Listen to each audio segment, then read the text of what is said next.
ආයිබෝවන් මම අද ඔයගලන්ට පෙන්වන්නේ අපි හැමෝම නිතර භාවිතා කරන මේ බැදපු 3-5 කුඩු එක කොහොමද ගෙදර හදාගන්නේ කියලා. හරිම ලේසි. මේ තියෙන අවශ්‍ය ද්‍රව්‍ය කොත්තමල්ලි, සූදුරු, මාදුරු, උළුහාල්, අබ, රම්පේ, කරපිංච, සේර, ඒ වගේම කුරුඳු පොතු, කරාබු නැටි, එනසාල්, ඉඟුරු, පොල්, මිරිස්, හාල්. මේ ටික තමයි අපිට අවශ්‍ය වෙන්නේ. මේ විදියට 3-5 ටික දාලා ඇත්තටම හදලා බලන්න. ඔයගලන් කඩෙන් ගන්න බැදපු 3-5 එකද ගෙදර හදන බැදපු 3-5 එකද රස කියලා. මස් ව්‍යංජනයේට ඒ වගේම පොළොස් ව්‍යංජනයේට දාලා බලන්න. ඒ සුවඳ රස ඒ වෙනස ඔයගලන්ට දැනෙයි. මේ වීඩියෝ එකේ අන්තිමට මම දාලා තියෙනවා ග්‍රෑම් 100ක් සඳහා අවශ්‍ය බඩු ප්‍රමාණවල්. ඔයගලන් ඒක බලලා Tamanට කැමති ප්‍රමාණයට හදාගන්න. එහෙනම් අපි දැන් කොත්තමල්ලි ටික බැදගමු. දැන් අපි කොත්තමල්ලි ටික මද ගින්දරේ හිමීට රන්වන් පාට වෙනකන් හිමින් හැඳි ගාමින් නිතර මේක බැද ගන්න ඕනේ. ගින්දර ගොඩාක් අඩුවෙන් තියාගන්න. එතකොට අපිට මේකේ රසය තියාගන්න පුළුවන්. අපි දැන් මේ බදින්නේ මාදුරු ටිකත් මද ගින්නේ හැමතිස්සෙම කවලම් කර හැන්දෙන් මේක බැද ගන්න ඕනේ. රන්වන් පාට වෙනකම් බදින්න. ගින්දර නම් වැඩි කරන්න එපා. මොකද මේකේ තියෙන රසය නැති වෙලා යනවා. ඒක නිසා හිමීට හැඳි ගාමින් බදින්න.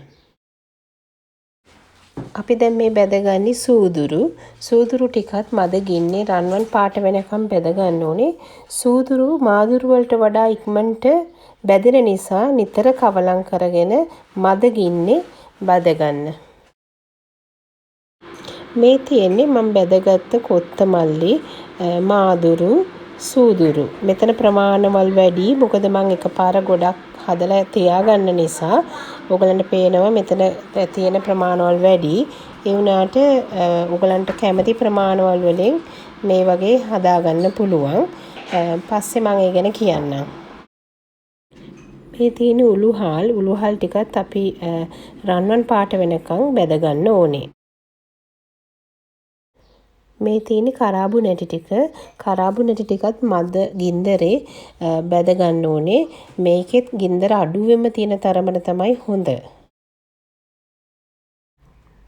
දැන් අපි මේ බැදගන්නේ එනසාල් ටිකත් හරි ඉක්මනට පිච්චෙන්න බලන හින්දා මද ගින්දරේම තමයි මේකත් එහාට මෙහාට හැමතිස්සෙම කවලම් කරමින් බැදගන්න. මොකද වැඩි බැදුනොත් මේකේ අර රසය අඩු වෙනවා. ඒක නිසා. මේ තියෙන කුරුඳු ටිකත් මද ගින්දරේ අපි බැදගමු. ගින්දර අඩුවෙන්ම තියන්න.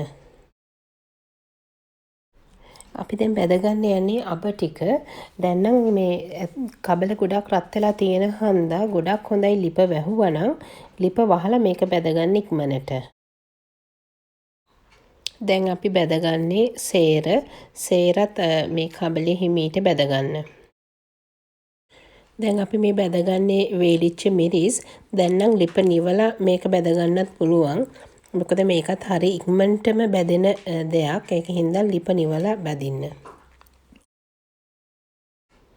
මේ තියෙන කරපිංචත් මද ගින්නේ මේ වගේ බැදගන්න. මේ තියෙන්නේ හාල් ටිකත් මද ගින්නේ බ්‍රවුන් පාට වෙනකම් බැදගන්න. මේ තියෙන්නේ අපි ගාගත්ත පොල් ටිකත් මද රස්නෙන් කබලේ රන්වන් පාට වෙනකම් බැද ගන්න ඕනේ. ඔයගලන් කලිනුත් දකින්න ඇති මං හාලුත් බැද්දා.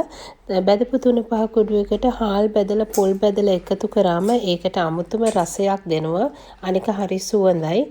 හොද්දක් හැදුවා මේ හොද්දත් හොඳට උකුවට තියෙනවා.